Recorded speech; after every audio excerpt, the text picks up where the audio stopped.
আসসালামু আলাইকুম। কেমন আছেন সবাই?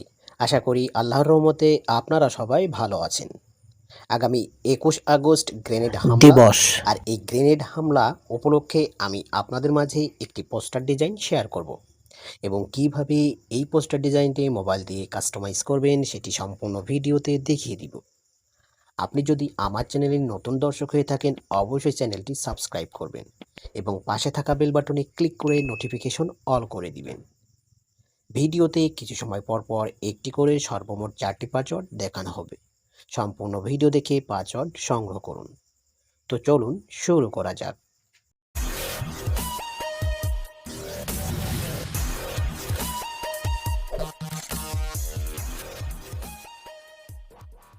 সর্বপ্রথম আপনাকে এই ভিডিওর ডেসক্রিপশন বক্সে আসতে হবে।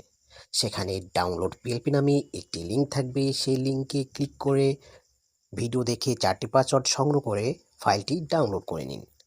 ফাইলটি জিপ আকারে দেয়া থাকবে। এই জিপ ফাইলটি আনজিপ করার জন্য জেড আর্কিভার নামে একটি অ্যাপস প্রয়োজন, যেটি গুগল প্লে স্টোরে ফ্রিতে পেয়ে যাবেন। খুঁজে পেতে সমস্যা হলে আমি আমার এই ভিডিওর ডিসক্রিপশন বক্সে লিঙ্ক দিয়ে দিব, ডাউনলোড করে নেবেন। আমি আমার ফোনে থাকা জেড আর্কিভার অ্যাপসটি ওপেন করে নিচ্ছি। এবার আপনি যে ফোল্ডারে ফাইলটি ডাউনলোড দিয়েছেন সে ফোল্ডারটি ওপেন করে নিন। ফাইলটি খুঁজে পাওয়ার পর ফাইলে একটি ক্লিক করুন। এবার ৩ নাম্বার অপশনে দেখুন এক্সট্রাক্ট টু, এইখানে ক্লিক করুন। সম্পূর্ণ ভিডিও দেখে ৪টি পাসওয়ার্ড সংগ্রহ করে পাসওয়ার্ডগুলো টাইপ করে ওকেতে প্রেস করবেন। তাহলে আপনার জিপ ফাইলটি আনজিপ বা এক্সট্রাক্ট হয়ে যাবে। জিপ ফাইলটি আনজিপ বা এক্সট্রাক্ট হওয়ার পর আপনাকে ফাইলটি কাস্টমাইজ করতে হবে। আর এই কাস্টমাইজ করার জন্য PixelLab নামে একটি অ্যাপস প্রয়োজন। PixelLab অ্যাপস গুগল প্লে স্টোরে ফ্রিতে পেয়ে যাবেন। খুঁজে পেতে সমস্যা হলে আমি আমার এই ভিডিওর ডিসক্রিপশন বক্সে লিঙ্ক দিয়ে দিব, ডাউনলোড করে নেবেন। আমি আমার ফোনে থাকা PixelLab অ্যাপস ওপেন করে নিচ্ছি। PixelLab অ্যাপস ওপেন করার পর এই ধরনের একটি ইন্টারফেস আসবে। সর্বপ্রথম আপনাকে ইউনিক টেক্সটটা ডিলিট করার জন্য নিউ টেক্সটটা সিলেক্ট থাকা অবস্থায় উপরে ডিলিট অপশনে ক্লিক করে ওকেতে প্রেস করে দিন, তাহলে ডিলিট হয়ে যাবে। এবার আপনার পিএলপি ফাইলটি অ্যাড করার জন্য উপরে 3 ডট মেনুতে ক্লিক করুন। নিচে দেখুন ওপেন ডট পিএলপি ফাইল, এখানে ক্লিক করুন। এবার সবার উপরে দেখুন ডট পিএলপি নামে একটি আইকন, এখানে ক্লিক করুন।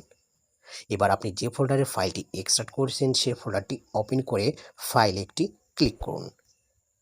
ওপেন অ্যান্ড অ্যাড, এইখানে ক্লিক করুন। ওকেতে প্রেস করলে ফাইলটি কিছুক্ষণ লোড নেওয়ার পর এবার ব্যাকে আসুন। আপনার ডিজাইনটি PixelLab অ্যাপসে শো করবে। আমি এই ডিজাইনে যে লেয়ারগুলো ব্যবহার করছি সেই লেয়ারগুলো দেখার জন্য লেয়ার অপশনে ক্লিক করুন। আমি এই ডিজাইনের লেয়ারগুলো সবই লক করে রাখছি। আপনি চাইলেই যে কোনো লেয়ার আনলক করে নিয়ে সহজেই কাস্টমাইজ করে নিতে পারবেন। এটি যেহেতু গ্রেনেড হামলা, সো আমি এইখানে তেমন কোনো নেতা বা নেত্রী ছবি ব্যবহার করিনি। এইখানে শুধু আপনি এই সৌজন্য ছবিটি আর সৌজন্য নামটা পরিবর্তন করে নেবেন। আপনাকে সর্বপ্রথম আমি এই সৌজন্য ছবিটি পরিবর্তন করে দেখাবো। এই জন্য লেয়ার অপশনে আসবেন এবং সর্বপ্রথম সৌজন্য ছবিটি খুঁজে বের করে ডিলিট করে দিবেন। এবার নতুন একটা সৌজন্য ছবি অ্যাড করার জন্য উপরে প্লাস মেনুতে ক্লিক করুন। এবার ফ্রম গ্যালারি, আপনার গ্যালারি ওপেন হলে ব্যাকগ্রাউন্ড ইরেজ করা যে কোনো একটি সৌজন্য ছবি সিলেক্ট করুন।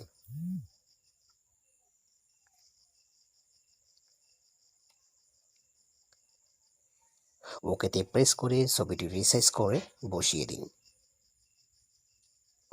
সৌজন্য ছবির কাজ শেষ হলে আপনাকে সৌজন্য নামটা পরিবর্তন করতে হবে। এই জন্য আবারও লেয়ার অপশনে আসবেন এবং সৌজন্য নামটা খুঁজে বের করে লক থাকলে আনলক করে দিন এবং সাইডে দেখুন পেন আইকন, এখানে ক্লিক করলে আবারও পেন আইকন আসবে।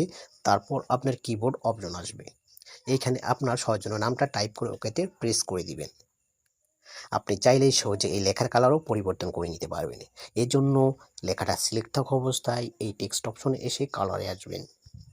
এখন যে কোনো একটা কালার চুজ করে ওকেতে প্রেস করে দিন। এইভাবে আপনার ডিজাইনটি সম্পূর্ণভাবে কাস্টমাইজ করা হয়ে গেলে ফাইলটি সেভ করার প্রয়োজন হবে। সেভ করার জন্য উপরে সেভ মেনুতে ক্লিক করুন। এবার সেভ অ্যাজ ইমেজ। আপনি যদি ডিজাইনটি কোনো সোশ্যাল মিডিয়াতে পোস্ট করতে চান তাহলে কাস্টম যে সাইজটি আছে এটি দিয়েই সেভ করে নেবেন। আর যদি ডিজাইনটি প্রিন্ট করতে চান তাহলে জেপিজি এর জায়গায়